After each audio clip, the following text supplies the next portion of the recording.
ஆதித்ய ஹிருதயம் part 2. Rama Rama மகாபாகோ சுனிஹிக்யம் சனாதனம் ஏன சர்வா நரீன் வத்ச சமரே விஜயிஷ்யசி. ஆதித்ய ஹிருதயம் புண்ணியம் சர்வசத்ரு விநாசனம் ஜயாபகம் ஜபே நித்யம் அட்சயம் பரமம் சிவம். இதுக்குரிய அர்த்தத்தை பார்ப்போம்.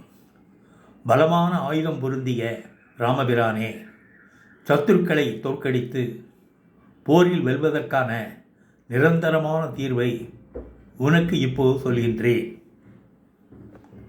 அப்படின்னு அகஸ்தியர் சொல்கிறார். ஆதித்ய ஹிருதயம் ஒரு புண்ணியமிக்க மந்திரமாகும். எதிரிகளை வீழ்த்தும். தினமும் பக்தியோடு இதை பாராயணம் செய்பவர்களுக்கு நிரந்தரமான முழுமையான வெற்றிகள் கிட்டும்.